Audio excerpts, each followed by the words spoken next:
Hello, everyone, and welcome back to another episode of Coffee and Wrestling, a wrestling podcast. I am one half of your host, Jamie. I am the other half of your host, Mark. I almost said Is it Jamie. a question? No, just the way you said it, I felt like I was supposed to say it the same way. But we're going to be covering some of our favorite segments from WWE Raw, SmackDown, and the highly anticipated Elimination Chamber. yeah, we're not really going to be covering too much AEW or NJPW this episode. We're going to attempt to put another one out either later this week or even the day after this, or we might even get around to actually recording it tonight. Don't look at me like that. But yeah, we are going over quite a lot has happened with WWE. It's been a very emotional week with Sami, with Roman, with Brock and Bobby, I guess. Yeah, as we record this is Sunday. This is the day after Elimination Chamber. Yes. And emotional was a great way to describe the premium live event, I think.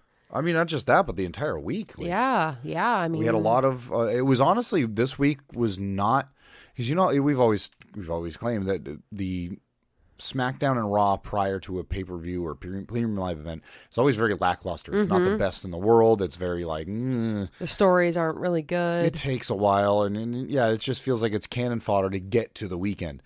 This week, I felt like that Monday and Friday were almost as important as the actual event itself. There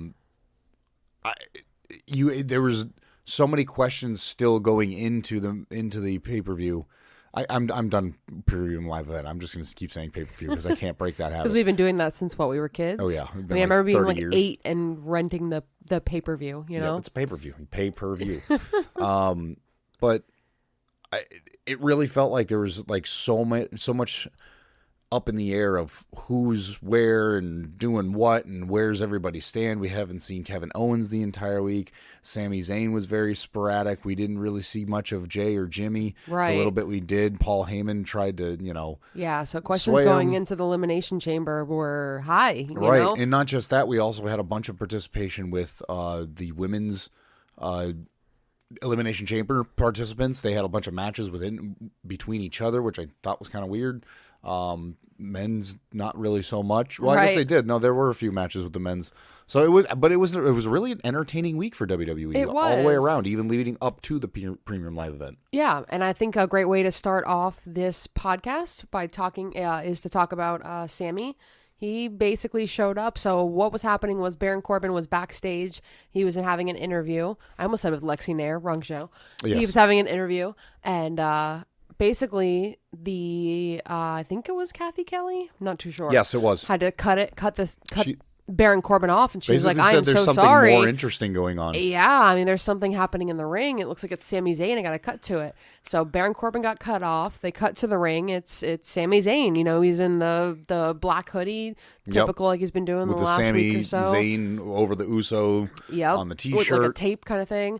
And basically, he walks out there and he's like, I just need to know what Cody meant by what he said. Well, he calls out Cody. He says, I know it's the topic of social media. Everybody in wrestling is talking about, the dynamic between the three, Cody Rhodes, Sami Zayn, and Roman Reigns. And he basically says, Cody, I need come out here. Let's address this. When Cody Rhodes was talking about Sami Zayn, it was to Paul. And I think that brought up a lot of questions in Sami's eyes as to why were you saying these things about me? Why were you saying I could be the one facing you at WrestleMania? I don't understand. Right. Why you believe in me? Do you believe in me? He said. Is this genuine? Or were you just bullshitting the crowd to get a reaction? Mm-hmm. Cody basically said this is legit. I really think it could be you and I at WrestleMania. And he did say, Cody said something very interesting. They had, the classic Sami cuts his 90-second promo, and then Cody picks up the mic and he cuts his 90-second promo, which I do have to, I kind of smiled at when Cody first came out and got the microphone for the first time. And he's done this a couple times, and I think it's going to start becoming a recurring theme. Not that it already hasn't, but he came out and picked the mic up and he says, "So what do you want to talk about?" Mm-hmm. But Cody said something very interesting. He said, "I've never been in your shoes before," and I thought about it. He really hasn't, and I'm not saying Sami Zayn, that Cody Rhodes has been born with a silver spoon in his mouth, but in the regard of getting the eyes of WWE on him, he has. Sure. Like, he had a famous dad. A famous dad. brother. He had his brother was in. Like, the Rhodes family is integrated into the history of WWE, sure, whether you like it or not. So he already had an in as a young 18, 19-year-old going into Florida Championship Wrestling. Right. Or, he didn't have to really make the rounds in the indie scene, and he ended up saying that, that's why he ended up, when he left WWE, he went to ROH, and he went to New Japan, they started AEW, but I thought that was a really interesting dynamic. If Sami were to win, and it's just Cody and Sami, you now have two, like, homegrown stars, one that started from the bottom, that went through the grinder of the independent scene and did what he had to do to make himself a name. And, there's like even the rumor that he might be El Generico. I was going to say, like, what kind of indie work did he do? But I'm just saying, like, he had to fight a lot harder than Cody did. And now but they're going for the same spot at the grandest stage of all of them, and it's a cool dynamic that you have so white hot baby faces, both coming from completely different ends of the wrestling world, right? And going for the same thing, the ultimate prize in wrestling, right, as of right now, from somebody who's held the title for over 900 days, right, at this point, right? And these promos that they did with Sami and Cody, and just Cody and Paul Heyman, and like the setup for this match was phenomenal. It was great, but it made you like really believe that Sami had a chance at this, because Cody took it so seriously. Oh yeah, you even when we did our predictions, you even had said that you thought it was going to be Sami. I really did. Like, it just the energy from the night and everything that happens. But we'll get to that. Right. Right now, let's just anyways. Let's make a complete left-hand turn. That gets wrapped up. Long story short, and we do end up getting a match between Baron Corbin and Cody Rhodes, which is really funny. I do want to mention this really quick. It wasn't that the match was super entertaining, although Cody did rip off his suit top to fight Baron Corbin, and I guess that's what we're doing now in we're just WWE. Fighting suits. When you have your suits, no big deal. Miz did it. Now Cody's doing it. But see, now the Miz can't complain because the Miz lost in his suit, and he stated that's why he lost. And then Cody voluntarily had. Exactly. Which, by the way, I'll let you finish before I even make my point. The whole reason I want to talk about this is because when Kathy Kelly does go back to Baron Corbin and say, I apologize, let's do this interview, Baron's obviously super pissed off, like, how dare you do that? And he mentions, which I guess no one on the internet really mentioned, and I want to bring that up to everybody else too, that Baron Corbin was the last person to actually pin Roman Reigns. Yes, and now that's 900 days ago. Not even 900 days ago. 3 years ago. Not even 900 days ago, because you got to think he was the last person to pin Roman Reigns. That was the last time he lost. I think this was 6 months before he was He had the belt. So there's still a period of time of where Roman didn't get pinned on top of his 900 days of being the champion. You know what I mean? And just to put this in perspective as to how long ago that really was, the Revival, which I can't even think of their names, Dax Harwood and Cash Wheeler, which is FTR, were still a part of WWE and actually helped Baron Corbin to win that night against Roman Reigns. So they distracted and beat up Roman Reigns enough for Baron Corbin to get the win. How funny is that? That's awesome.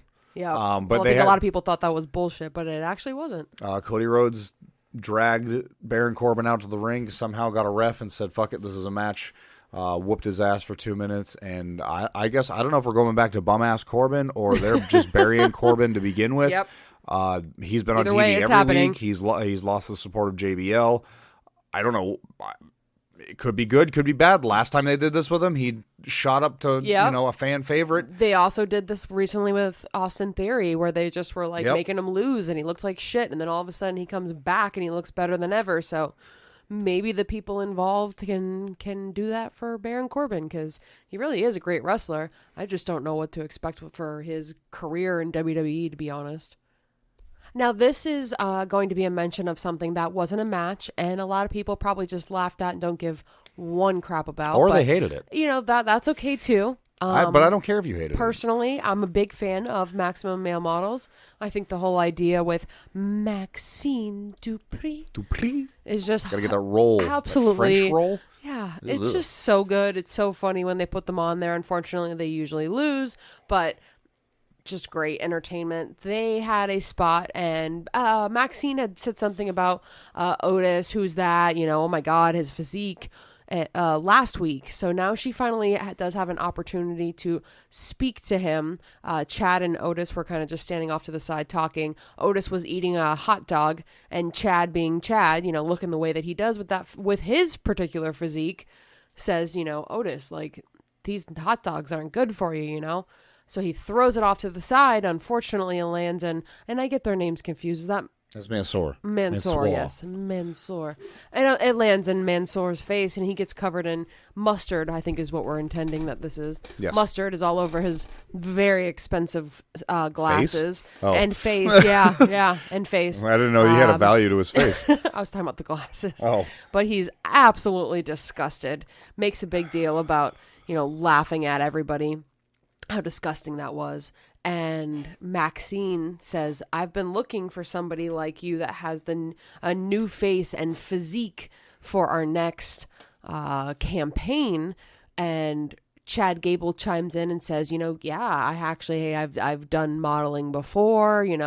This is nothing I'm not familiar with, Right. And she says, well, no, I'm not talking to you. I'm talking to Otis. Talking about Otis, of course. So she hands him a card. He looks interested. Yeah. We might be getting Otis as part of Maximum I'd like Male to see Models. something happening with Alpha Academy, maybe breaking them up and having Chad Gable be the actual star that he could be. Yeah, but Otis can be a star too. They just don't know what to do with him. They keep making him eat hot dogs. What are they doing? He's already a fan favorite. Yeah. A lot of hot dog segments. We don't need that. I would just like to note that Mark said that I actually explained that last segment, and my explanation of that last segment was longer than the actual segment. So yes, it was. Thanks for picking on me. No problem. Okay, MizTV happened. Miz is always a delight. He invited Seth Rollins on today. Well, at least this episode of Raw. He was wearing what I described was like a deflated red balloon. He had the new, I can't remember the company that makes them. It's the big red boots that look like you popped them off Mega Man and turned them into real life and popped them on. They're big, cartoony, look like made out of fucking foam. Like I don't know what they are, but there's some fashion item that has been announced. They were like going for like $300. They were like the talk of the fashion world because they're just so fucking absurd. And of course, if you're going to talk about people that are the most fucking absurd, Seth Rollins is like one of the most absurd in WWE. For somebody who has not a very flamboyant gimmick, he sure as hell wears the most flamboyant shit in the world. That man came out in like a full like mesh suit in nothing but a black pair of underwear and this mesh suit. But Yep. This was interesting. I laughed a little bit on this one just because I had heard about the shoes prior to him coming out, I and then when I saw hear about the shoes at Raw at this point, I think I had fallen asleep. I was very tired Monday. Yes, and I think I had fallen asleep right before this, and I saw this the next morning, and I had a good little chuckle right before I left for work. Yeah, so I'm watching this on my own. How ridiculous those shoes are. Yeah, and I'm just sitting there the whole time. I'm like, it's reminding me, it's giving me something, and then the next morning I just randomly am thinking about it, and I'm like, balloon. It's funny because I saw you tweet that out, and that's what made me look up the photo. Was you saying something about deflated red balloons, and I was like, what is she talking about? And then I went on, I just Googled Seth Rollins Raw and looked at it like, you've got to be kidding me. It was great. It was indeed the highlight of Raw. But this whole segment, Seth Rollins being on MizTV was just kind of a little bit of a nod to what'll happen in Elimination Chamber. Obviously, Austin Theory comes out, and you think that, or he comes out, and Seth Rollins is able to thwart him. But the one thing that stood out was Miz asks Seth Rollins, just like anybody else or everybody else that's been having an interview with Seth, what his opinion about Logan Paul was. He blows him off, tells him he's, this, that, and the other. Doesn't really matter. But yeah, funny little segment with MizTV. Yeah, it seems random at the time, and that pretty much wrapped. Okay, now for the first time in coffee and wrestling history, I believe that Jamie has actually had a positive thing to say about a Ronda Rousey match or segment or interaction with the baddest woman on the planet. Fair. We had a match between Ronda Rousey and Shayna Baszler against Natalya and Shotzi. Sorry, I can't even read my own handwriting, and my memory is worse than a goldfish. But honestly, it was a pretty solid match. A lot of criticism has come Ronda Rousey's way recently, and she might have actually heard people and said, "Okay, I need to stop sucking complete wind." Case in point, she did a terrible spot a couple weeks ago with Shotzi, the DDT on the apron, didn't sell it, and then when she realized she didn't sell it, jumped off the apron like it was the worst, 2K23 glitch. But this week she kind of redeemed herself a little bit. They redid the same spot again in this match, and it was really good. She sold it really well. Shotzi, I thought that Shotzi like screwed up and fell on her ass. She actually sold it even harder than she did last time, which I don't know if that was to make Ronda sell it. But they did the same spot. I'm going to make you sell it. They did the same spot, and Ronda did a great job at selling this. The end result, Ronda ended up getting the submission on Shotzi. I thought was weak. Yep. But I understand lame-ass armbar. I understand it because I think they're trying to build up this tag team of Shayna and Ronda into a powerhouse of tag team wrestling, and I think they're slowly trying to build up the women's tag division in order to bring back the women's tag titles, because they've kind of been stagnant ever since Dakota Kai and Io Sky ended up getting them. Right. They don't make them defend them very often either. No. Not at least in the capacity that it's a 2-on-2 championship match. They're in a lot of tag matches, whether it's 3-person, 2-person. It's just an interesting thing because you think they would have learned a little bit from the last time they put tag team belts on 2 women. Yeah. Those women basically were like, "This is ridiculous the way you're booking us." But at least I think the problem with that was it was more of, you guys are booking us in the most ridiculous way. At least this way, these girls have the belts, and they're just not booking them.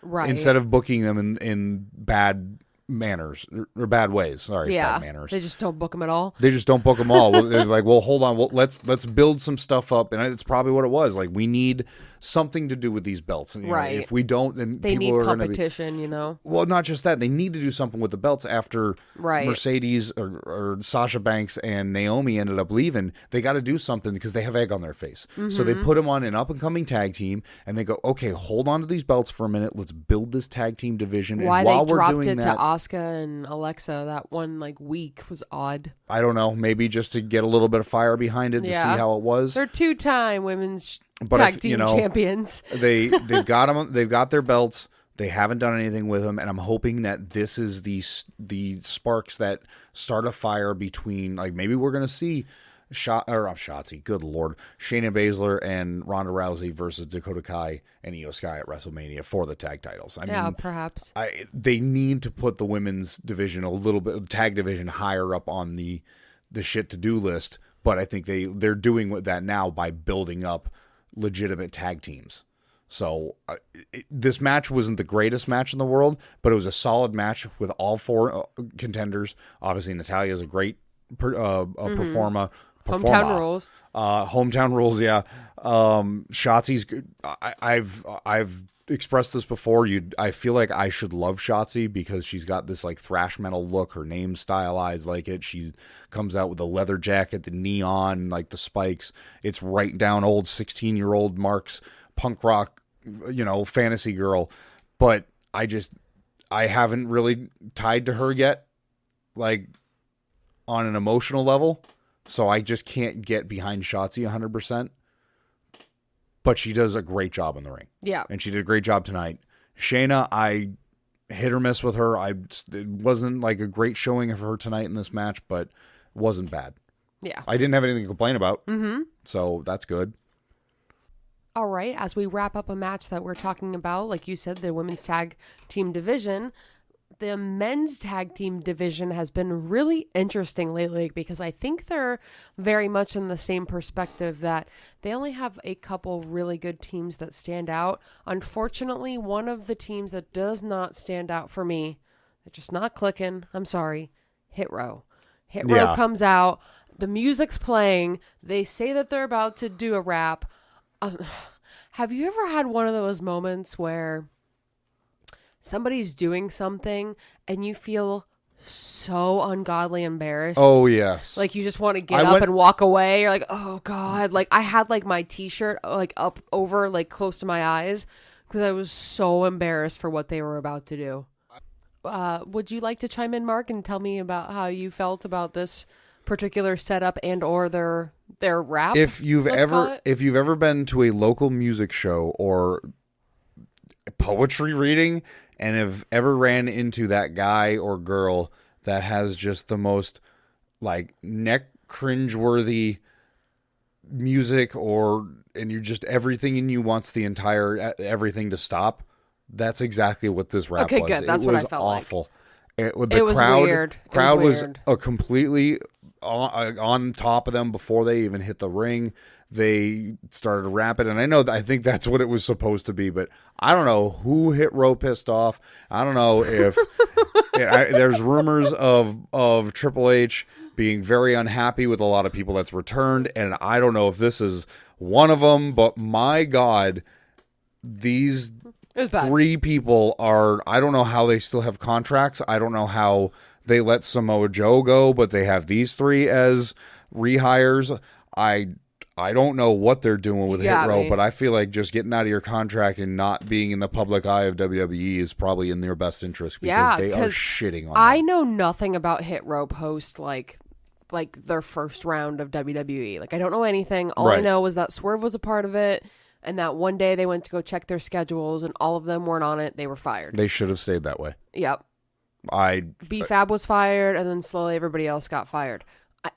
Personally, from an outsider's perspective, again, I don't know. I have not seen them all together. It sounds like that Swerve was just really good and everybody else was just there. Yeah, that's kind of what Swerve, it looks like. I love. Swerve is great. Charisma out the ass. Anytime you actually heard him rap, like it's legit. Like that doesn't even matter at this point, but it's legit. It's good. But these 2, I don't know what they're doing. These 2 felt like it was like a 6th grade rap show. Like it was terrible. Top Dollar didn't even bother to chime in. No, she did. No, that's B-Fab. I always get that confused. I always think she's Top Dollar. No, like that's B-Fab. Oh my God. And Ashanti the Adonis.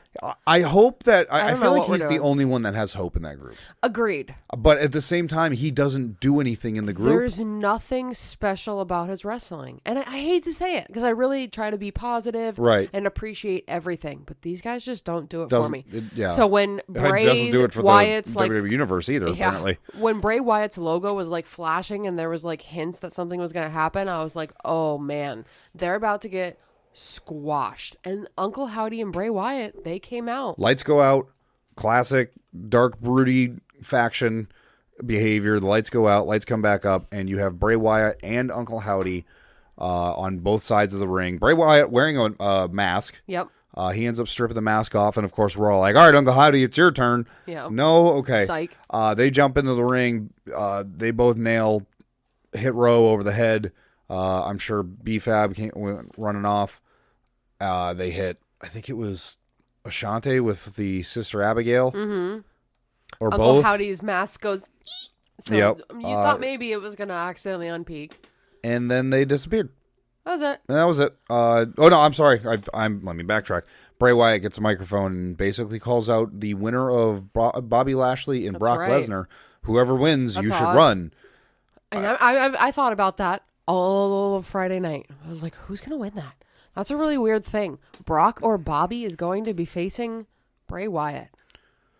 Interesting. And I like new feuds, and Bray is over enough that I feel like he could feud with Brock Lesnar. He could feud with Bobby Lashley. I think it would be kind of weird. It would be hard to have them do an entertaining storyline, but I'm not against it. I'm not by any means a writer, so I'm sure somebody out there has got a better idea on how they could sell those two as rivals for the moment.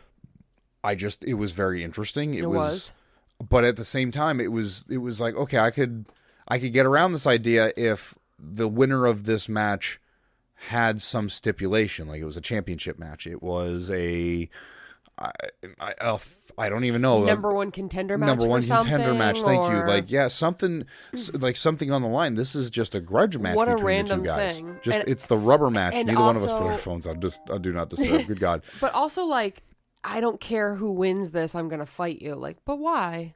And then they don't bring that up when we do get to Elimination Chamber. And also, now we're friends with Uncle Howdy again.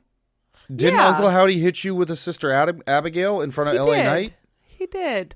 But now that he didn't even. We can't even say he dropped an elbow on LA He Knight. dropped an elbow. Not on him. Not on him. Near him. He dropped an elbow, but not on a person. Yeah, after he did that, now I guess he's on Bray's side. But he was on Bray's side then. I'm supposing. Bray drags him into a pit and then just looks up like, oh, hey, Uncle Howdy. Uncle Howdy's like, oh, hey, I've been standing there this No entire time. clarification. And then again, everything with Alexa Bliss never pans out either. Well, we haven't seen Alexa Bliss either. Right. She hasn't been on TV all week. Odd. I think So this week she posted like a tweet of like a phone, as in like she's waiting it was for a phone call. an image of somebody looking at a phone, screaming at it, and saying, "Come on, ring." Mm-hmm. So I don't know. I don't know either. Well, I don't know. But yeah, this was a weird segment. I feel like there's just no explanation of things sometimes. They just happen and we're just supposed to get into it. Like, how are we supposed to sink our teeth into this when there's nothing there? Do you feel like they've dropped the ball with Bray Wyatt? 100%. Because when he shows up now, I'm like, okay. Yeah. Before I was like, ooh, what's going to happen? I was excited, like chill, sitting on the edge of the couch, like what's going to happen? And then after week after week after week, I'm like, I can't, again, sink my teeth into it. There's nothing there. Pre-LA Knight feud, I was all about this Bray Wyatt, and I thought the LA Knight and him QR were going to have a great codes match. and all this. It was a hard sell for me at first, and it took me a couple weeks to finally get into it. But yeah, I eventually felt the same way. But I don't feel like they've done anything worthwhile with Bray Wyatt since they've been teasing him back. I mean, obviously, the minute they started doing QR codes, they knew he was coming back. So, how long ago was that? Oh, I mean, that was probably when months? we started watching WWE again. And you couldn't think of one thing for him to do? And now we're at, we're coming up on WrestleMania. What do you think he's going to happen? Like, honestly, like, is that what they're gearing up towards? Bray versus Brock? Bray versus Bobby? Like, But you also have Bobby kind of with his toes dipping in the Hurt Business I don't know. storyline that's gone stale all of a sudden. Yeah, maybe they'll just hopefully wake up one day and the producers will go, maybe that wasn't a good idea. I feel like they had a lot of momentum with Bray, and now it's just come to like a very slow, they do this all the stagnant time. halt. They did this with Veer. Yep. Here Well, he comes. yeah, He's coming. on. He's, here he comes. Now he's hand in hand with I can see his face. He was in 3-man band. Jinder Mahal. Jinder Mahal, thank you. Yep, he's one of his henchmen. Like where? NXT. Those guys are doing house shows. They're at NXT. Yep. It's Braun Breaker actually just called out Jinder Mahal and he says, "Oh, look, you've got a new 3-man band." So look at Jinder Mahal. He was a champion. They were Jinder Mahal, when he came back a few years ago, it went from like 3-man band Heath Slater sidekick. 3-man damn. Like, holy crap, man. His physique. I have never heard you talk about another man that way. Jinder Mahal looked great. It was He one looked of those awesome. things we hadn't seen him in a while, and I was like, holy shit, like, Vince must be, like, frothing Creaming at the in his teeth. panties. He loves this look. He's perfect. It's just like when Drew McIntyre, another great example of a 3-man band. Drew McIntyre came back. Look at this guy. Yep. Wow. Yep. Impressive. Well, Heath, I'm still impressed by you. It's okay. You do your thing in oh, Impact. gee, thank you. I appreciate it. That sounded ungenuine, but I swear to God, that really was. So we also had a really good match between the Intercontinental Champion Gunther and Madcap Moss, who won what did he win last week? It was a 4-man? Yes, it was a 4-man. Fatal 4-way. Didn't see him winning it. No, but... And didn't see him winning this match necessarily against Gunther, but hell of a showcase. He did a great job. We went back and watched it, and it wasn't a quick squash match like I'm sure a lot of people had expected. He really held his own. He did a really good spot off the second top rope. I can't remember where he basically. I can't remember the name of the move, but it's basically you hold him crisscross across your chest, and then you do a backflip and land on them. Some type of slam, but it was really, really well put together. He looked really good. Gunther made it seem like he had a difficult time dispatching Madcap Moss, which I know. just Madcap, elevated him. He threw him out of the ring at one point, and Gunther definitely got thrown off by that. Yep. So it was good. It made Madcap look really good, but of course, Gunther is just on like one of the best championship runs I've seen in a really long time. Yeah, he's I think he's incredible. He's put a lot of like prosperity on that belt, the Intercontinental belt. Absolutely. It's been great. All right, we're going to do a little cheers here and take a nice big sip of a fresh, piping hot cup of coffee that Mark just got. Thank you. Yeah, we like blistering our tongue. Ooh. Also, again, shit. If you do have a few minutes, please go back, watch the Gunther Madcap Moss match. Yeah, it's great. Great job. Loved it. Nothing to do with what we're going to talk about next, which is the Elimination Chamber. Yep. Mark wasn't really excited about this. I'm not going to lie. I kind of had to pump him up a little bit because he's like, Elimination Chamber. Let me tell you what. If you haven't watched it, stop, pause, listen, please. Pause this. Even go beyond back. the main event. Hear me out, okay? Go to Peacock. Make an account. Spend the $5. Cancel that shit. Your mom probably, or your mom or your dad probably has. As soon as Peacock. you finish, just cancel it, okay? $5. You can watch the pay-per-view. I don't know how they make money off this shit. Go back, watch it, then come back and listen to what I have to say about it because I'm telling you, I loved every minute of this. So let's start off by talking about the women's. I don't know about every chamber. minute. I loved it. It was great. I don't know about every minute. Got a little boring at the end. We will go there. Yeah, I am not. Okay, so got a little boring preface at the it. I said it last week. I am not one really too big into the Elimination Chamber. I think it's long, cumbersome, and stupid. But a lot of people can say that about Royal Rumble, and I fucking love the Royal Rumble. Everybody's got their favorite WWE premium live event, you know. This one, it always falls in the victim of the. It doesn't really know what the standard set time is for people to come out of the pods. I've never been super excited about it. Sometimes people don't vibe well, or sometimes like the chamber will open and it's just not like the person that should be coming out. It's just so like it's a little bit stale. It's like a steel cage plus. I can't. It just doesn't do anything for me. But tonight, this match, the two matches, regardless of whether the Elimination Chamber or whatever, the wrestlers did this great. I was floored. Was the women's match? I told Jamie if this is anything like the rest of the night, then this is going to be one of the best pay-per-views. Personally, in my eyes, match of the night. The women's match of the night. Women's match wise, 100%. The wrestling was on point. The participants, they couldn't have picked a better batch of women to perform within this. Every single woman had their moment. Everything was laid out so well. There was a lot of psychotic, evil women characters within the Elimination Chamber. You got Nikki Cross, you got Carmella, batshit crazy. You got Asuka, who's clown shit crazy. Sure, and then you got Liv Morgan, who's also running like the batshit crazy. Ever since Halloween Havoc and her hardcore matches, and they've been trying to like mention, ever since she went hardcore or ever since she went extreme. Yeah, it's been that exact thing. So cool, great dynamic between everybody.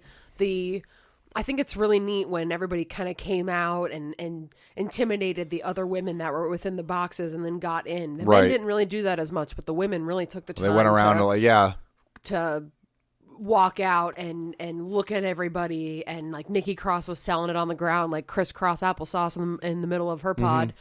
Just looking batshit crazy, and Natalia's getting down there waving, and I just really liked it. I think they sold it before the match even started. But this is how you sell a multi-person match that doesn't have any storyline between the six of them. Not really, no. They are all going for one prize. That is the number one contender spot, or a title shot at Bianca Belair at WrestleMania. It gives... You don't need storyline between the six individuals if you do it right, if you build it up right to where it's just an outright it's a competition. Right. And it's sold so well because you do have heels. You had Carmella, who ended up eliminating Natalya at her hometown, which was of great. Montreal. That just elevated her to just mega heel. Yep. You had, at that point. You had, so like we had you Carmella, said, we had Natalya. You had the ability to have Liv Morgan and Nikki Cross be the batshit craziness that they want to be. They're in a steel cage. So many bumps. Oh, she did. She's so good at it. She's so I've got to good give at that girl it. her credit. I rolled my eyes when I heard about her hardcore matches or her Extreme Rules or no rules or DQ none. I don't know, whatever you want to call it. Whatever like bullshit moniker you want to call these everything goes matches. She has, honest to God, surprised me as to how well she's adapted to it and how well she does at them. She is by no means, about to go step in the ring with Nick Gage and get cut open with a pizza cutter. But if you're going to talk about modern day like extreme wrestlers in WWE, she's starting to look good. Mm-hmm. Was it not Nikki Cross and her that had that spot on the top of the Elimination Chamber? Yes. I think it was Nikki Cross. Or no, it was the other way around. Was it Liv Morgan that No, Nikki Cross threw Liv Morgan. Liv Morgan took the bump, and then maybe. I don't know. There was so much stuff happened. Yeah, there was like a sunset flip. I thought Liv Morgan did it. At any rate, it doesn't matter. But we had Carmella. We had Nikki Cross. We started off with Liv and Natalya in ring with Raquel Rodriguez, Nikki Cross, Carmella, and Asuka all still in the pods. Correct. I got the whole rundown right here. No, I appreciate that. Thank you. Raquel I was going off the memory box. I know. I can't do it. I got to write this shit down.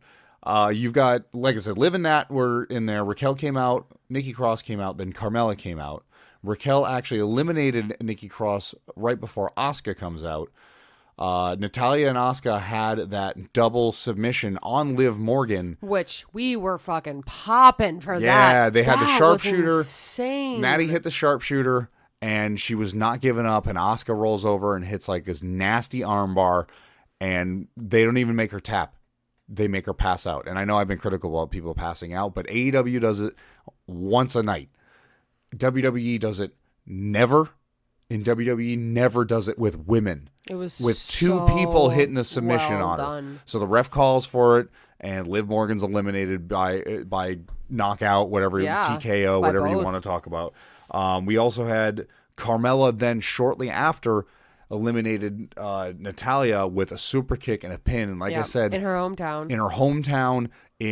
For a shot at the title. The booze. Oh, so I was good. Like, that was so We bought, tell me you didn't buy into it, though. Done. Tell me that when Carmella hit that kick and hit the 3, we were like, fuck you, bitch. Like, are you fucking serious? I genuinely, I did Not that you wanted Natty to win. I did the slow clap. I was like, that was so good. Well done. It was so well done. And then we had Asuka and Carmella ended up pinning Raquel Rodriguez, and I love how they're doing this with Raquel. She's supposed to be like the very, very strong individual, much like Rhea Ripley, a very large one. So they actually had both superstars pin her to make sure that she got pinned. And the exchange they had between each other going after Raquel was great. Raquel was down on her knees, and they just kept bop, bop, bop, bop, trading blows between Asuka and Liv Morgan. Carmella. Because they're smart, because they realize, like, hey, if we can get the majority of these people out of here, like, then we're good. Then it's just the two of us. But you sold everybody for how they were supposed to be. You gave Natty the hometown feel good moment. You gave Nikki Cross the moment with Liv Morgan off the top rope and be like, oh my God, what is wrong with her? Liv Morgan had to have two people give her a submission at the same time to actually pass out to get out of the match. Raquel had to get pinned by two people, and then at the absolute end, the only thing you could do, you had Carmella, which was the number one women's heel in this event, and you had Asuka, who has gone so over since she's come back. This whole Kana going to Japan and readopting a persona that she had, I believe it was in NXT. Yes. Fucking phenomenal. Wow. Phenomenal. Wow. She ends up getting the submission on Carmella, and I could not. The neighbors must have thought we were watching the fucking Super Bowl for the first time. It we was were going batshit. Incredible. Congratulations to Asuka. can't wait to see her and Bianca Belair. I know, are you it's not even me? the end. They still have that match Are at you WrestleMania. shitting me? Like, let's fucking go. Absolutely Congrats. love this match. It was 5 coffee cups, whatever you want to call it. Absolutely loved it. Now, I say that, but 100% I cannot say that this was the match of the night for me. Oh, okay. It was like, if it wasn't 100, it was a 99.9 though. That's fair. I gotta get and the only reason is because, and it has nothing to do with the match. If we're talking about just match, we're talking about we talk don't to me. we don't talk about storyline or anything. Like I can't even talk about it yet because that's how we're gonna finish the podcast. But honest to God, this match was, if it wasn't for the storyline of the Bloodline, right? If I was an ounce less interested no in the Bloodline, just wrestling, bar none, this has been WWE's the women killed it. Not just best pay-per-view match, not just best multi-women match, but one of the best matches they've had in 2023 so far. 100%. Fucking phenomenal. Absolutely. I cannot fucking say enough about this match. Now, the men didn't do too bad themselves, let's be honest. Oh, no, they did a great job. They did a great job, but the women set the bar so fucking high, it was almost unreachable. Yep. All right, so let's talk about that men's Elimination Chamber match then. Babe, give me the rundown, please. Oh, man, I was going to drink coffee. We had... Oh, God. Oh, no. Oh, no, don't spill the coffee on the keyboard. No. Oh, no. Excuse us. I Hold need a paper on. Towel. Oh, something. Hold, please. Let's go into the pack. Oh, my God. The end of the back. No! I dropped the towel. My brand new bag. It's not even a towel. It's your underwear. Okay, so we're back after some technical difficulties that may or may not have been cleaned up with my own underwear from my laundry. Clean. We are talking... Clean. I wasn't going to bring up whether they were dirty or clean. Every pair of underwear to some people are dirty. Doesn't matter. Men's Elimination Chamber match. And the participants were. Get the coffee the fuck away from the keyboard. We started off with Seth and Johnny wrestling in the ring. We also had Austin Theory, Damian Priest, Bronson Reed, and Montez Ford in that order. This was interesting, though, because Austin Theory was in the Elimination Chamber with everybody else defending his title. So it was just an interesting perspective. So he had the most to lose. But all he had to do was make sure he wasn't the last to be eliminated. Mm-hmm. That's what it boils down to. He could have skirted climb up to the top of the cage. That's what they should have done. Should have given him a little strap and a chain. He did something similar. He just kept closing himself in the Elimination Chamber after he got eliminated, or after everybody was leaving. He's like, nope, I'm in this one. So unlike the women's chamber match, everybody came out of their pods while everybody was still in. Nikki Cross got eliminated before Asuka came out. This time, so you had all 6 men participants in the match, and they were going round for round. You had a huge spot with Montez Ford. He climbs up the side of the cage, goes to the Spider-Man. top, and ends up doing hardcore parkour and does a flip over himself and then drops down and does a splash on the other. I think somebody was out by that point. But 4 other of the dudes. You had it was great. It was another one it didn't hold up quite as well as the women's. No, I'm sorry, but it wasn't as good. But Bronson Reed, they made Bronson Reed look great. I was very impressed with how they made Bronson Reed look in this match. When he finally got eliminated, because when he was in, he just got he powerhoused through everybody. We didn't see a tsunami from the top of the pods, which would have been great. But when he gets eliminated, it was him and 3 others, and I can't remember who it was, doesn't matter. And all of them hit him with a simultaneous super kick. So he gets hit in the face with 3 super kicks at the same time, doesn't go down. All 3 of them hit their finisher, barely goes down. They finally get him down with another move, and they finally pin him. And don't all 3 of them pin him? I think, something like that. I think it was another case of teamwork where all 3 of them pinned him.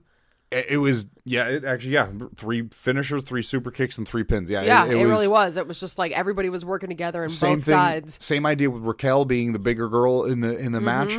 Let's all get Bronson out. He looks like a monster now. You have to have 3 people to vanquish this guy. Exactly. But yeah, we had so actually Montez Ford was credited with the elimination over Bronson Reed. Damian Priest then eliminated Johnny Gargano by hitting him with a razor's edge. Montez Ford ends up eliminating Priest. I don't know how. I can write it down. Theory ends up pinning Montez Ford after Seth Rollins hits a gnarly curb stomp while he's draped over the middle rope. We honest to God thought he was hurt. And then this opens up the opportunity. Now, so all that's left is Seth Rollins and Austin Theory. Medics are coming in to get the gate. Montez Ford. The chamber gate is open, wide open. It's probably like 8 feet wide. Montez is down. He's selling it. Oh my God, he's hurt. And he's standing up, and people are clapping like, "Hey, Montez is okay." Yep.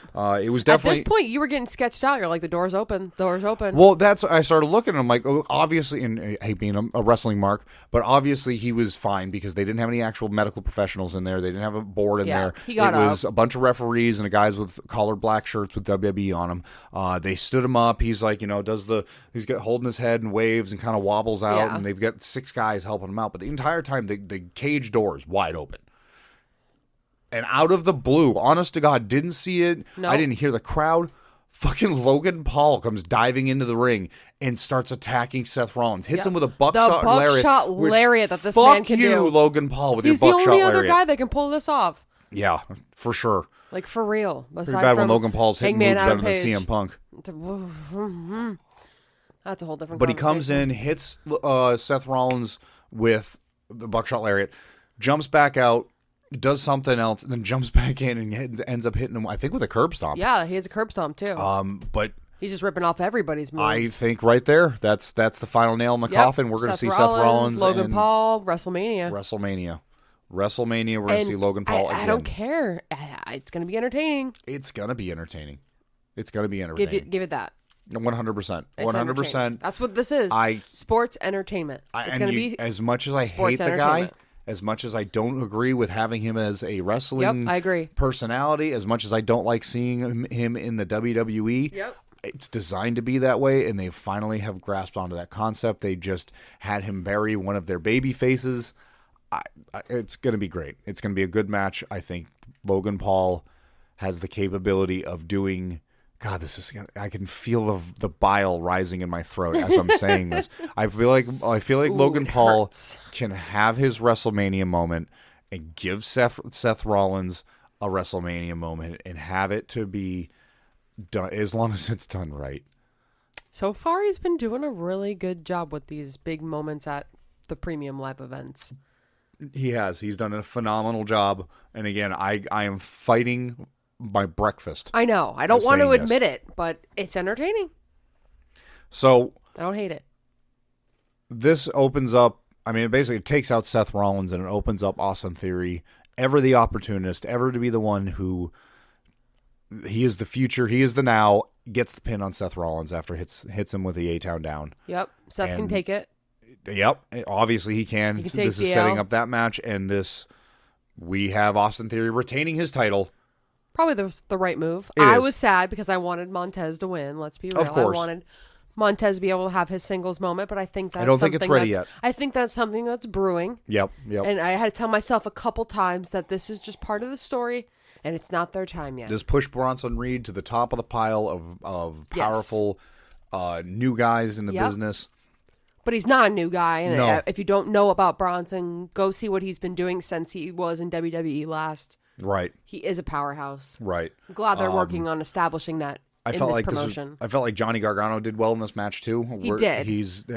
I feel like he's underwhelmed me since he's come back, or us in general.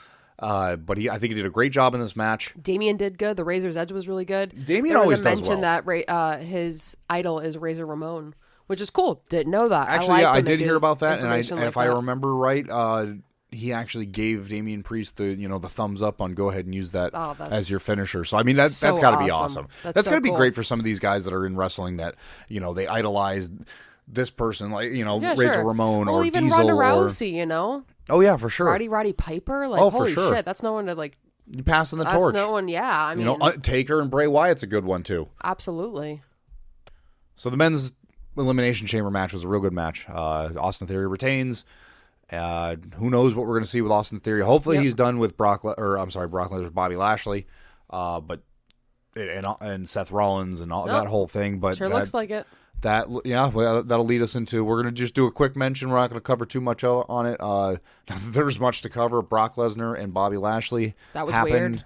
35 seconds into it, they got a DQ for a low blow. Like, of all things, a low blow. Yeah. And then Bobby Lashley. I'm getting their names mixed up. Brock Lesnar turns the crowd from boos to yays as he just absolutely annihilates Bobby Lashley, making him look like a piece of shit. But Bobby Lashley won. And apparently By that's a DQ. who's facing Bray Wyatt. I don't know. Tough sell. I They don't know. didn't Did he? mention it. But he won, but he didn't win. Like, I don't feel like Yeah. a DQ win's a win. And then I said something about a 3-way, and both of us went, I don't like that either. Yeah. So I guess we'll find out Monday, maybe. But yeah. But then we also had Edge and Beth Phoenix seeking revenge on Mami And Finn Balor. and Finn Balor. I couldn't get into this match. Canada rules again. I couldn't. I couldn't get. You're gonna piss off a Canadian one of these days. No, and no, we're gonna no. deal No with this shit. disrespect. No disrespect. I could not get into this match. I just felt like there was so Rhea's little makeup was cool. storyline. Rhea's makeup was cool. Beth's makeup was cool. Uh-huh. Beth's The match obviously was a solid super match. strong. You know, you got Finn Balor, you got Beth Phoenix, you got Rhea Ripley, Edge. I mean, they're all great performers, but I just couldn't get into this because it's a storyline that kind of took place months ago, and it took place even before that months ago. Yep. It's the continuation Let's of hope this Edge is it, though. beefing with the Judgment Day. Yep. Let's focus back on Ray and Dominic so we can get that at WrestleMania. Let's hope that that's it for this and we can just be done with it. Well, I don't know. You got Rey Mysterio beefing with fucking Karrion Kross still, so now No more. No, we no, better. no. I swear to God, we better Mask get this. versus hair. Dominic Mysterio. I will cancel Peacock. versus Rey Mysterio. I will cancel Peacock if I do not get Rey Mysterio versus Dominic Mysterio at Mysterio. Mysterio versus Mania. Mysterio. At Mysterio Mania. They're gonna dig up Eddie Guerrero's bones. Oh, hey, the disrespect. He would understand. All right, well, it's time. Let's talk about it. Easy there, Mark Henry. It's time for the main event. Can you tell we're at the end of we're getting towards the end of the Sami podcast? The jokes are Zayn. getting desperate. Okay, we gotta set this up though. We can't just say like this happened. Yeah. I can put in a drum roll. I mean, No drum roll is necessary.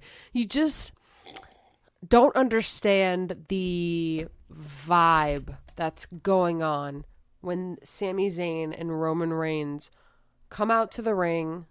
Obviously, their music hits. The Montreal crowd's going absolutely nuts for Sami Zayn. The Batshit, if you will. overwhelming support. I think it went 4 minutes before somebody actually started, like before Sami locked when up from the bell start dinging until they actually locked up, it was a ridiculous amount of time. the But fuck you Roman chants. But that same thing happened on SmackDown when he came out after the main event. He slipped into the ring, and the support was probably about 4 or 5 minutes of them just because he's Sammy back was in crying, Montreal. man. It was He's just, back like, in his hometown. emotional. The crowd was going batshit. They were just Accordingly, Sammy you know. chants. They were doing the whatever the little tune that everybody hums whenever he Olay. comes out. Olay. The support for Sammy has been phenomenal.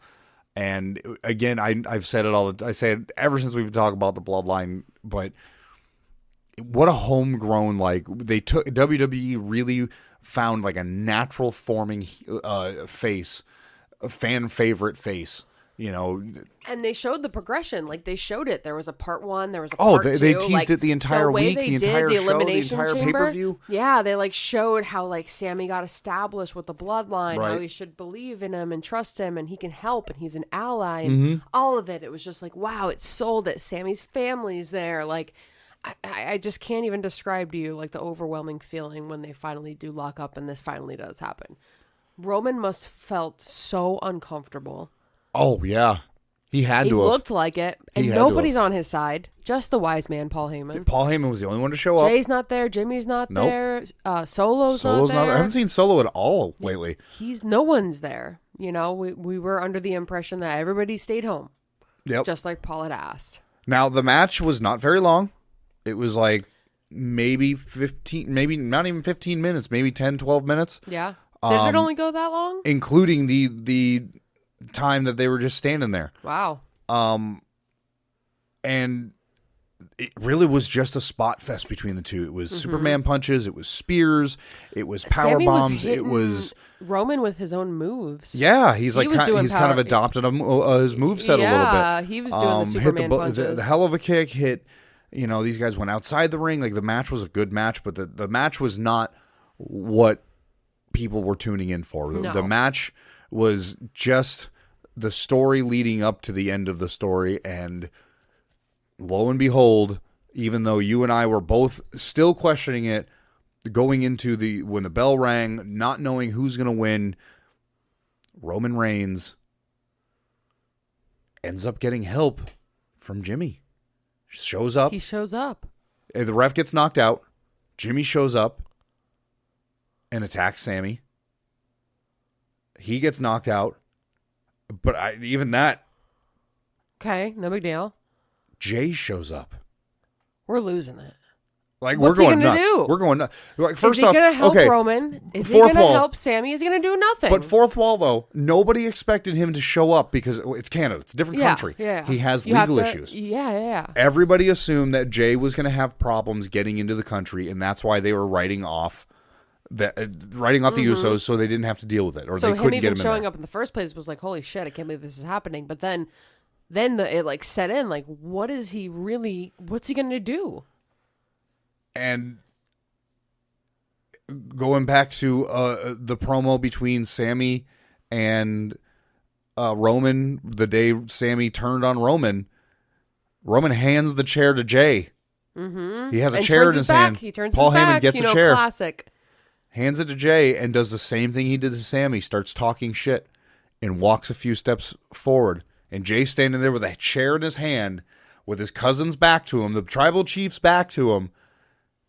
Doesn't do the same thing as Sami, but doesn't hit anybody. Mm-hmm. And Roman takes the chair back from him when he turns back around. And just absolutely demolishes Sami. Beats the ever-living shit out of him.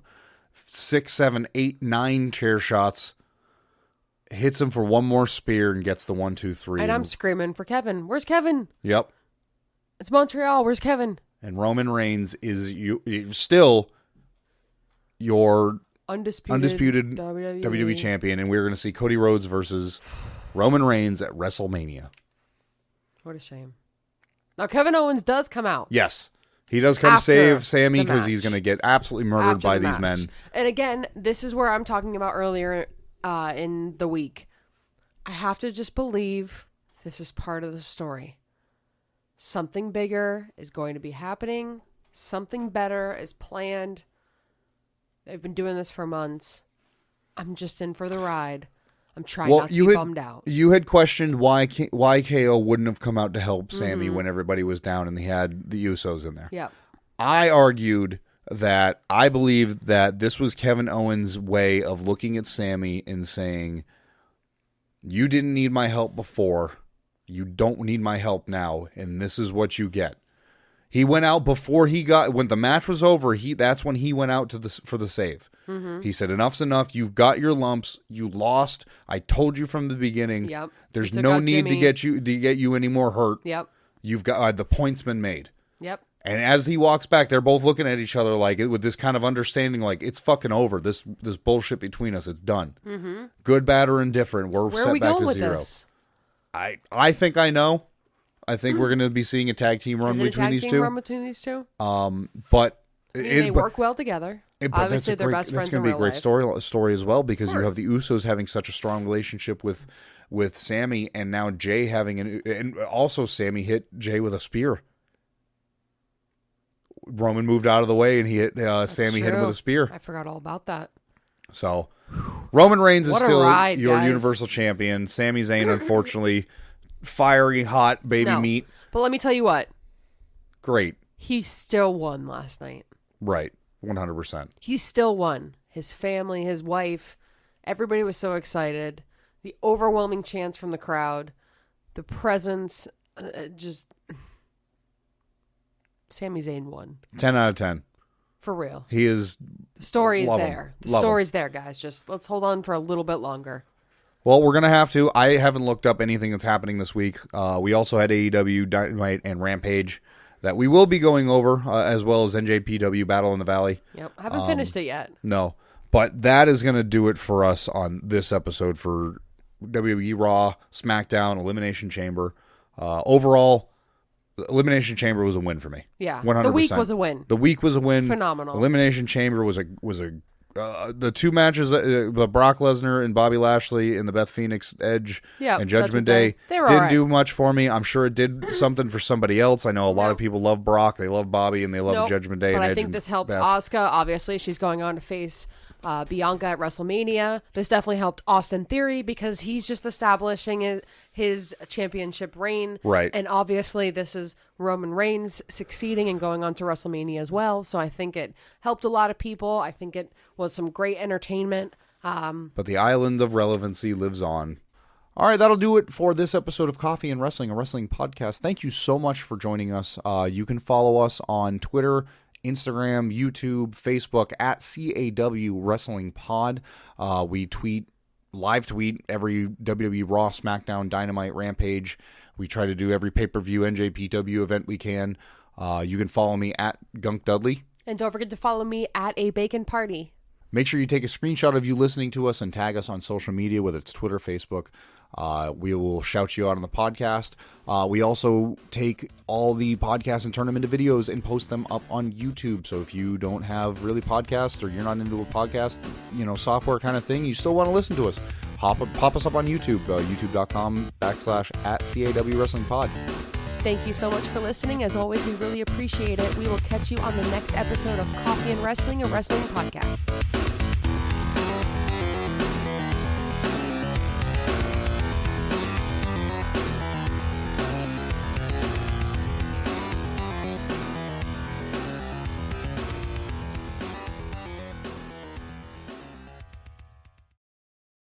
I know I'm going to